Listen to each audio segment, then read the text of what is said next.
Hello all, and welcome to Facing the Party. I'm Ricky, and joining me here are two other Door Monster favorites. Hi, I'm Allison. I'm Kyle. And today we will bring you a discussion about neutral alignment in D&D. And really, what is neutral alignment? It gets thrown around a lot, but when people go to roleplay it, it sort of gets, I feel like, miscategorized a lot. The whole alignment system is, it's good until it's not, and neutral, just sitting in the middle of the board of the 9 alignments, always sort of seems... Well, to bring a video back around that we didn't actually end up doing, it's basically just the Myers-Briggs of the D&D world. It's like, it's helpful analytically, but it's, the usual advice is like, don't try to play your alignment necessarily, like just play your character, your alignment can shift. Right. So it's more of a categorization of like, it's kind of like, I guess, rolling the, like the different background aspects in 5th edition or something, where it's to help you figure out how to play the person, right? I feel your alignment is definitely important for the inspiration of your character, but your alignment is not your character. I actually think that the rolled personality traits do more than your alignment does. I agree. Well, and things like Myers-Briggs and alignment charts and stuff like that, they're so subjective. Like, I know that there's a general understanding, but then, like, I've seen, like, so many of those, like, alignment charts that try to break down, like, characters on television or series or stuff like that. Yeah. So they try to put them in these categories, and it's like, the best thing about these characters, and all good characters, is that they're not just, like, you can argue about whether or not someone is chaotic. Right. Or neutral or lawful. Like, that's all the fun. So use it as an inspiration for motivation, and then don't let that be the only thing you do.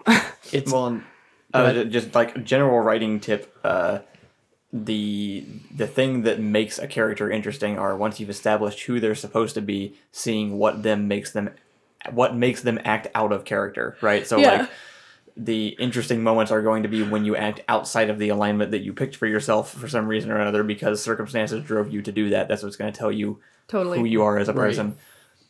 And I like neutral, and also neutral is sort of hard to talk about a lot because it's on both sides of the alignment chart. Because you have you have good and evil on one side, and then neutral in the middle, and then you have chaotic and lawful on one side and neutral in the middle. So you can neutral for true neutral, and like that does not mean you are Sweden and just do nothing, or true neutral. It can, but there's not like 9 types of people, so like there's neutral can mean a huge range of things, the same way chaotic evil can mean a huge range of things. I feel like neutral people, they're not good people and they're not bad people. What are the 3 neutral ones again? Huh? There's neutral, there's true neutral. Yeah. There's technically a neutral, like there's 5 technical neutrals. Oh. Because there's chaotic neutral, lawful neutral, neutral good, neutral evil, and true neutral. That's right. Okay. Yeah, right. That makes neutral's sense. on both scales. Because neutral's on both scales. Right. So like if you go like the good evil side, right? Like you don't have to be a good character to be like, hey, let's not let these orphans be kidnapped. Right. Yeah. Right. You don't have to be like an evil character to be like, you know what? This guard's sleeping and I'm going to steal his stuff. Yeah. Like you can be now a good character probably wouldn't rob the guard. Right. But and the evil character doesn't make you evil necessarily to have done it. The evil character might not want to exactly save the orphans for good reasons, but they still might go save orphans. Yeah. They might be planning some sort of weird orphan army plot, but whatever. I'm trying to think of like neutral morality characters in actual stories. I can think of like the classic one is like the space rogue, right? Like Han Solo, Malcolm Reynolds, that kind of thing is usually like neutral morality, although I would argue they lean more towards good because they eventually lean more towards good. And technically, if you go to the full Han Solo, like he like leans good and then like is like responsibility and goes back, through extended episode 7 and beyond. But definitely not. It does not mean that you are this person that just doesn't do good and doesn't do evil and you just do nothing. You definitely make decisions. In fact, I feel like the neutral characters are going to be making the most decisions. I think that's actually really important, just as because decision making is also that's what drives character development forward. Exactly. And so I do think a lot of people get the neutral mixed up with I don't make any decisions at all.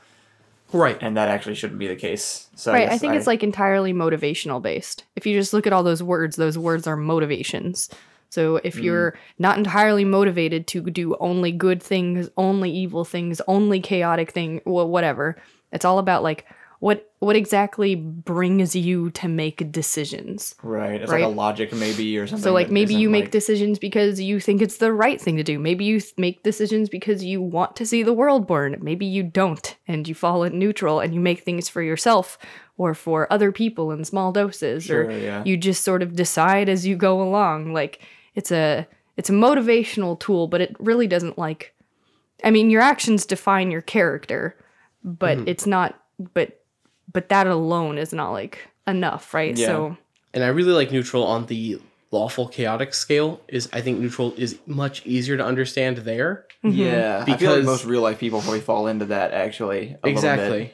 It's like, yeah, I'm not going around trying to burn down buildings, but you know, if somebody drops a coin on the ground, I'm gonna pick it up. It's my coin now, you know? Right, yeah. It's like I'm gonna like follow most of the laws, but like, I mean, there's no cars coming. I'm not gonna wait for the walk sign. Right, exactly. It's exactly. Most people in real life basically fall into the neutral on the law. That's scale, exactly what I was gonna say. Like if you know somebody, they're probably just neutral. Right, because like, in D&D, if like lawful is paladin or cop, and chaotic, and chaos is every other D&D player who likes to just so like break things. When it comes down to a party dynamic, and like your warlock is like, hey, let's go to the swamp and like really get into some stuff. You know, there's big evil stuff. Let's go find it and fight it maybe. And then like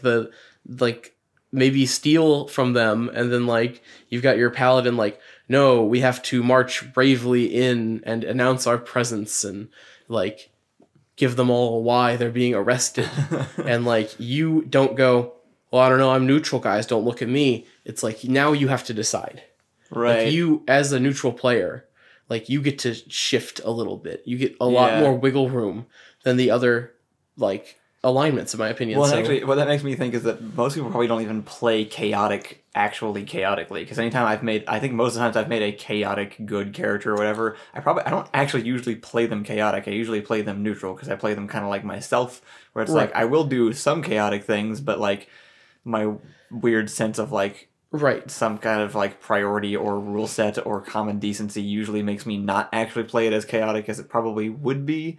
Exactly. I think an actual chaotic character is one that just is like, just screw all your rules. I'm doing whatever. Well, I think when it exists on a spectrum like that, you have to think about like what chaos actually means, and chaos isn't just randomness. It is distinctly the opposite. It's about law. Right. It's about your motivations are to make sure Robin Hood is chaotic. Happens. I was going to say, I think that's a great example because his motivation is exactly that. Like he wants to make his decisions doing based things for good, and he is disregarding law. Very intentionally breaking the law for the sake of good. Yeah, that is what chaotic looks like. And as a neutral person, we're going to do a whole episode on chaotic. I've got a lot to say about chaotic. But I wanted to get a little further into this before we dumped people into the chaotic. Right. Because that is the hardest, in my opinion, to play. But what I was saying was, like, if that's chaos, then what neutral looks like is probably what a lot of people think chaotic looks like, which is just making decisions based on situational things or not it being entirely like evil or good or lawful or chaos, but just like if you have a random character who randomly does things to see what randomly happens, it might actually be more neutral than you think, because chaos is a distinct motivation just like lawful is. That's a good point. Yeah. So neutral just probably looks like most players who are starting off are probably playing pretty neutral characters. Yeah. Because it's about just finding what motivates them to keep moving forward and do things. Most characters that aren't in like middle school are generally trying to play like good neutral. Yeah, that's whether they like know it or not. The default alignment probably is neutral good. But like, I think that being neutral, not just like it gets described a lot. A lot of people will describe it as you're in it for yourself, which is not wrong. But I do think that people use that and they just make selfish characters, and selfish characters are great. Yeah. But that's not what neutral means. Right. Like, you're looking for your best interest is not like, I want to do everything for my benefit. That's almost getting into evil territory. Yeah, But, Yeah. like, actually, they're when I was researching villains and stuff for Millennium Games, and I was looking at like the different types of alignments and what kind of villains that kind of applied to. That was most of the villainous, like the evil alignment usually refers to people doing things very selfishly. right. Whereas good is selflessly, right? You're good if you do things for the sake of others. You are evil if you do things only for yourself. Right. Generally, so yeah, neutral is So somewhere in between. I guess that's what the point of the podcast is. Yeah. exactly. So it's what I'm saying is like a lot of people are told like, well, if you're neutral, you're always looking out for your own best interest, and that's true. That's like sort of in economics, like in perfect world, everybody is looking out for their own best interest, which is why economics is a lie. You can take all the economics courses you want, but they don't actually pan out how it's supposed to. But aside from that tangent, the ability to like be like, well, looking out for my best interest is not being selfish. It is like, we want to live another day. Like even wanting things like glory or wealth, that's like still a neutral goal. Yeah. Like that is not like, Well- I'm going to go out and do good. It's like, I'm going to go out and I'm going to earn money. And that's fine. yeah. That's great. Maybe you're a neutral goal and neutral desire, because a lot of people also just neutral characters like, well, what's my motivation? I'm neutral. And it's just like, well, what is your motivation? That's more of your character than your Right. alignment. What is your motivation? That Actually, will determine if you're I neutral. think I'm currently Yeah. playing a neutral character in the Kilnspark campaign.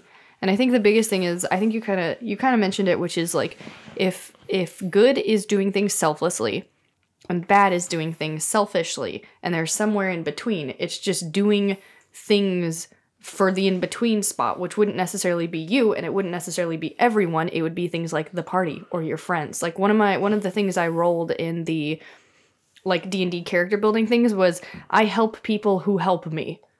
There's Right, nothing else yeah. outside of that. I don't help strangers, and I won't, and I don't help evil people, and I won't, but occasionally someone will come along and do me a favor. I will return that favor, and then I feel no need to keep going on with said favors because I have not established any relationship outside of that. But that's a pretty neutral trait, That's I definitely think, a which version is of like, neutral, yeah. you know. I think if we had to start subdividing neutrality, I think probably the next two subcategories of it, probably that you're looking at, are either everything you do is itself neutral. You do it you make middle of the road decisions, or you make an equal amount of decisions from either side of the scale and then Right. balance out in Yeah, the that's a middle. good point. I guess it could be Those are either. two variations that that themselves could be broken down even more. But Which makes you... In my opinion, the best true neutral is Mal Reynolds from Firefly. yeah, that's sure. that's what I was mentioning before with the It's face. get a job and keep flying. Right, yeah. Like that's his goal. His But goal I is to think- keep his crew together and keep in the air. He's the and- example of the one that does things from both ends of the scale, though, right? Right. 'Cause he'll like steal somebody's stuff, but then he'll save somebody's life, and then he'll Yeah. stab some other dude for something he did. But then like he just kind of ping pongs back and forth. We're bad guys, but we're not bad guys. Right. It's really interesting. Neutral characters, I think, in TV shows and stuff, are the ones we relate to the best. They are the workers, and they're the protagonist usually. Like it's never a bad thing. Yeah. and I think people shy away from neutrality in like D&D and creating characters. It But sounds boring. it's- It sounds boring, or they don't. yeah, they think it's- it's gonna lock them in. Your alignment doesn't lock you to anything unless you're Right. a paladin. right. right. That's true. That's a good point. But yeah, well, and I think that's a good, like, using Mal as a great example of how you can have a really great neutral character. Exactly. Which is just like, be, well, like a person, not like a race a person, but just be a person. Right. He is definitely chaotic neutral though. He's not true neutral. He is directly opposing the government with every fiber of his being. He does become very chaotic neutral, but I do believe like his main mantra. When the show starts, he's in the resistance against the law. Yeah, he fights the law. He is an outlaw. Very much. Outlaw is chaos by definition of the word. Yes, actually correct. But his mantra of just keep on flying is very true neutral. His morality is neutral for sure. Wait, so what do the two words mean then? I would well, like, what is possibly interesting. I would say Han Solo is true neutral because I think he, before the events of Star Wars, doesn't care where the jobs are coming from. He can do Empire stuff, he can do Rebel stuff, he doesn't actually give a crap one way or the other. So in the alignment, true neutral or neutral neutral, what does the first one mean? What does the second one mean? So the first one means you are in between good and evil. First one, I think generally first one is the law scale and second one is the morality scale, technically. So yeah, it's the first neutral is you are an ordinary citizen who understands that there is law, but probably is okay with breaking some laws if the situation calls for it. Oh, the libertarian. Yes. and then the good and evil. The good and evil scale, which is neutral usually means that like you are probably not out to like kill people, but you also might do things that harm other people or help you if you feel that is somehow justified or a fair trade. Okay, I think that was a good description of both those words, yeah. Right.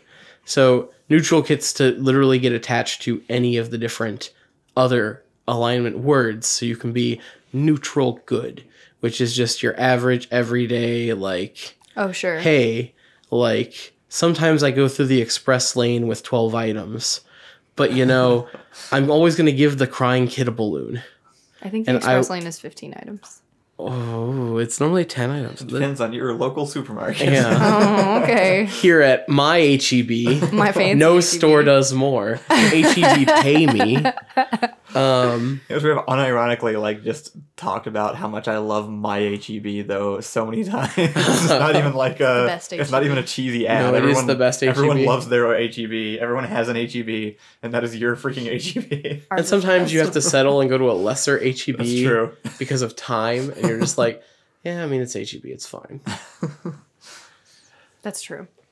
But I don't remember what you were saying. What I was saying is you know, there's lawful neutral people. Right. There are, you know, good neutral people, evil neutral, like neutral evil is like, yeah, like I'm a bad guy, but I'm not like burn down the world, you know. Neutral evil is generally probably somebody who's like they are self-motivated, they are doing things for themselves, they don't really care about the well-being of others. Yeah. But they aren't they're not trying to like gain an iron control over something, and they're also not trying to make the world burn. They are much more pragmatic and like they probably neutral evil actually usually from what I've looked up is actually the most self-oriented one. If you actually are somebody who is like I do all of this for myself, yes, you are probably neutral evil. The most selfish person because ever.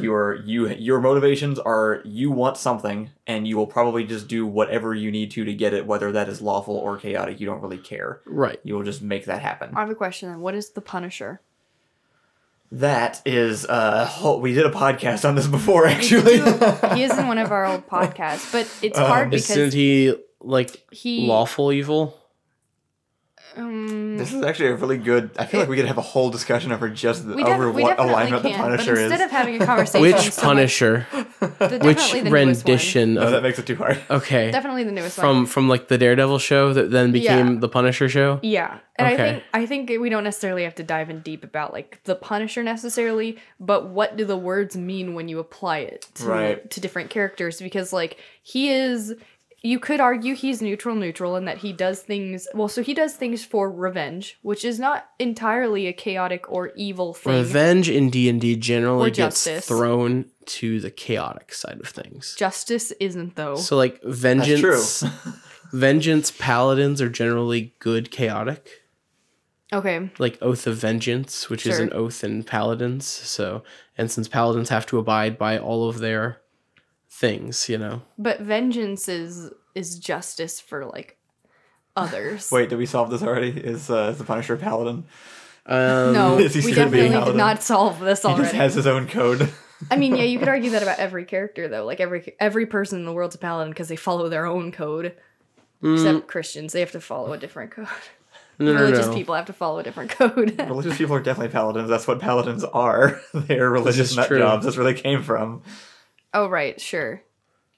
Maybe I said that backwards. Point is, but yeah, you can just argue the different like he could be kind of a series of things, but he has neutral traits or things that can be considered neutral. So your character never has to be blah because Yeah. you picked a neutral trait. There's a lot of very very interesting elements of neutrality that you can run with and turn into a complicated character. He may actually be a great example of that one category I mentioned, which is like if you do literally everything from all four corners of the alignment grid super hard, does that mean that you are neutral?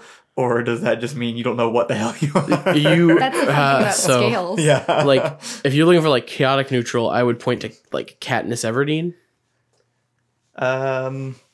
No, she's Chaotic gotta neutral. be Yeah, no, I can see that. She doesn't really chaotic neutral. morality-wise. She rebels, but she doesn't care about, like, especially in the first book. Like, when you get to like 3, is that even her anymore? Shattered psyche and all that stuff. Well, but so- like, This is why I think motivation is really important, because Right. she is actually not motivated to do like anything. She's a puppet of she both doesn't want to systems. free the people. In Well, book 1, she she doesn't want to yeah. free the people. All she wants to do is get herself out of her problems, and also say a big, middle finger to the Capitol. She's very chaotic and like very against the law, shoot the apple from the pig thing, and Right. So an important defining question then, I guess, is the alignment chart about your intentions or about your actual resulting actions? Because I think that might help I don't know, narrow that's- down what that's they a actually complicated mean. I mean, question. technically, like the good little paladin boy that just keeps rolling ones and letting evil walk right past him all the time. He's technically intending to be intending to be a lawful good character. He just keeps messing up. Are you making fun of Ian from Killspark? No, I think Ian is definitely like, he's definitely a good character, and I feel like he's going to be very good chaotic. That's interesting. I wouldn't But have currently, I find him lawful good. But I do think that's Really? important though, is like what is No, but I think that's a really important question. I would say that it's intention, because your intentions and then what your actions are will not always necessarily mean the same thing to people. So if your intention is for justice and it's revenge, I think that's what makes characters complicated. But I think that's your alignment needs to come from your intention, which is like, why are you doing the things what is your motivating story and decision making process like? especially in the terms of like role playing in a game, right? I guess Right. the intention is what matters the So- most, I guess, one way or the other, because it's about how are you going to make your decisions. Going back to Right. Firefly, Yeah. Jane is lawful evil. Lawful evil. Okay, But go ahead, defend okay, that. all right. Well, so he abides by codes. Money is his code. Okay. He abides strictly to that, like loyalty in money, and if the money was good enough, Yeah. Okay. But money he's isn't definitely evil. evil. He's definitely like not looking out for the others He's around actually a him. really good example of like He how you play the became- evil character in a good party. Yeah, he became he is heralded as like this hero of all these people, but he was not intending, Okay. because he messed up. That's a good point. Right? That's So that's like a good example. he was actually. trying to rob this guy, accidentally dumped all this money on this town, and like gets known as this hero. Right, And but that he's doesn't just make him like good. he's not good. But I he don't was think- not intending to do that. He's upset that he lost all that money. Well, but there's a really important question there, which is that if the thing that motivates you isn't helping other people, but is in fact money, does that actually put you on the evil scale? Because money isn't inherently evil. No, but that's you why will it's do neutral. things to get it. That's why that's why he was lawful. Like money is the code. Like Right. he doesn't betray Mal because the money wasn't money is good the enough. code, and then he's He's evil. evil because his he's intentions looking are- out for himself only. Okay, That makes sense. And his guns. But I think that's also when in push comes to shove situations, he is on that team because he has helped people on that team. Well, and I think that comes back around to what I was mentioning before, which is the interesting moments are when you break your alignment, right? Like, I think he is probably a lawful or neutral evil of some kind, probably by default. But he has moments where it's like, he has every reason to just abandon them and go off on his own, but then he'll do a Han Solo and he'll come back for some reason. Yeah, money wasn't good enough. And that's what makes it interesting, right? And and he'll give some excuse that makes it seem like he's still sticking to his original sort of, mindset. Right. But the important thing is that maybe he changed and he did something different and did something out of character. And that's what makes those character decisions interesting and keeps you interested. Because if you know what a person's going to do every single time, they stop being interesting. I think all of my characters are neutral characters. Unless they're paladins. or unless it's One Punch Man and somehow that's interesting every time. That's because you don't know what the world's going to do in reaction to them, I think. I think all my characters are neutral. That's fine. As that's I'm thinking back to it. Yeah. No, but I love my characters because falling into a neutral alignment does not actually, confine a lot of my character decisions, which means I get to sort of just pick things that make sense as I go along, like in the Millennium games. I definitely I hate a member of my party. So there might be some good in there in that, I don't even try to save him, never mind. Yeah, I think all of my characters are actually just neutral characters, which are enjoyable because the code I basically follow or lack thereof is what do I do in this situation? Because this is almost basically a new situation every time. There is no previous instilled motivation. And neutral characters are good for a party because technically if you had a party of all lawful good people, they're always going to make the quote unquote right choice. Well, right, yeah. They're going to... You know what they're going to do. Yes.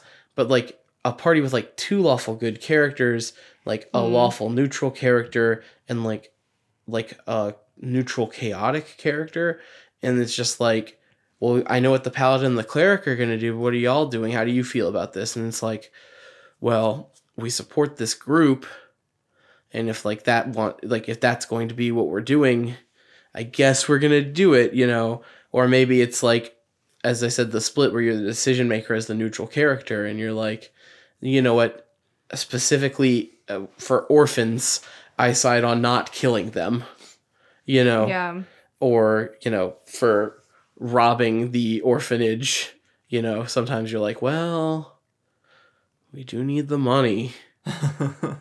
Yeah. No, I think these are kind of interesting. I never really thought about the fact that all my characters are neutral. Now I have to go back and play with the idea. So once again, fun. Alignment, and that's the big thing, and why I want to knock out these alignment episodes sort of early, because I don't think alignment is a good inspiration for what your character is going to be like, but alignment is not your character, and a lot of people get hung up on alignment. Once you make the starting point for your character, all that matters after that is what decisions they make. Yep. And that you may be able to look back on it later and kind of track a shift in alignment through that, but you shouldn't make decision, or you shouldn't try to force them into one corner of that alignment chart. Alignment should happen with the character name and height. You should do it once in building your character, and then you should not harp on it again. Yeah. You will make those decisions because you've built your character around it. When you have a good grasp of your character, just play what feels comfortable. Don't keep looking at your sheet going, I have to do something chaotic.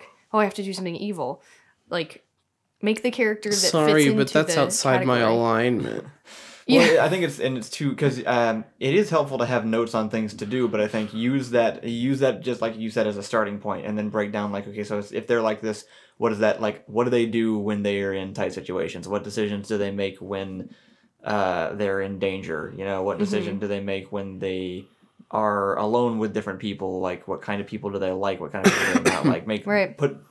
Make those kinds of decisions, and then base your actions off of that stuff. You use the alignment just as that initial starting block to answer those first questions, but then just shelve it and don't go back to it as far as making character decisions goes. Yeah, no, I agree with that mostly. I think alignments are the why, not so much the what, but the why. Basically everything you said, but instead of what do you do in this situation, why? Like, Yeah. what do you do in a room full of people you don't like is different than why did you do that when you were in a Sure, room full yeah. of people you didn't like. And Yeah, I agree. I think the alignment answers the why question. Yeah. Like the what do you do is sort of up to you because there's a lot of things you can do for different reasons. Yeah. The reason is because you are doing it for yourself, or you're doing it for your party, or you're doing it to watch the world burn. That's a good Yeah. So, And we knocked out neutral because neutral is literally the biggest section of the alignment chart this episode. We'll recap this very quickly, but Yeah, the other ones will be much easier. Like next episode, I plan to just knock out you chaotic evil people out there. I'm coming for you. I'm gonna knock out evil and I'm knock out chaotic. Everybody knows what good is. Everybody knows what lawful is. We don't need to spend episodes on those. So once we get our alignment There's a whole episodes, class built around it. yeah.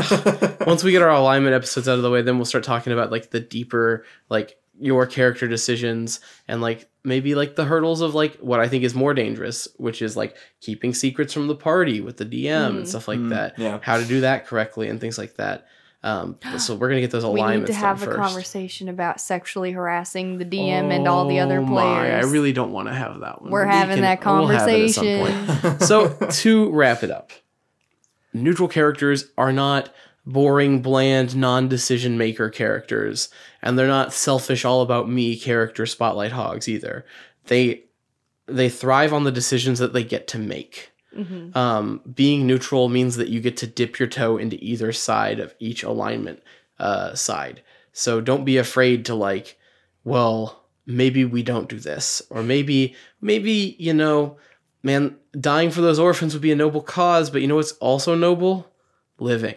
Let's do Arguably, that. like 80% of characters are neutral. Actually. Right. They don't think that they are, but they are. Yeah. Yeah. And that's great. It's not a bad thing. In fact, I think every party should have some neutral characters in them because they create a good dynamic. So everybody's lawful good. Once again, that's sort of boring. Yeah, of course. We're going to go straight in the front door. We're going to fight correctly. We are going to, always look both ways before we cross the road and wait 30 minutes before jumping into the pool. Yeah. I think that was well said. So anything last additions about neutrality in D&D? This ain't your granddad's neutral. This is D&D neutral. Wow, couldn't have said it better, Ricky. I was thinking the same thing. I Man, know. did you beat me to it? I know. So guys, this has been, I've been Ricky. I've been Kyle. I'm currently Kyle. Whoa. Wow. And we've been Facing the Party.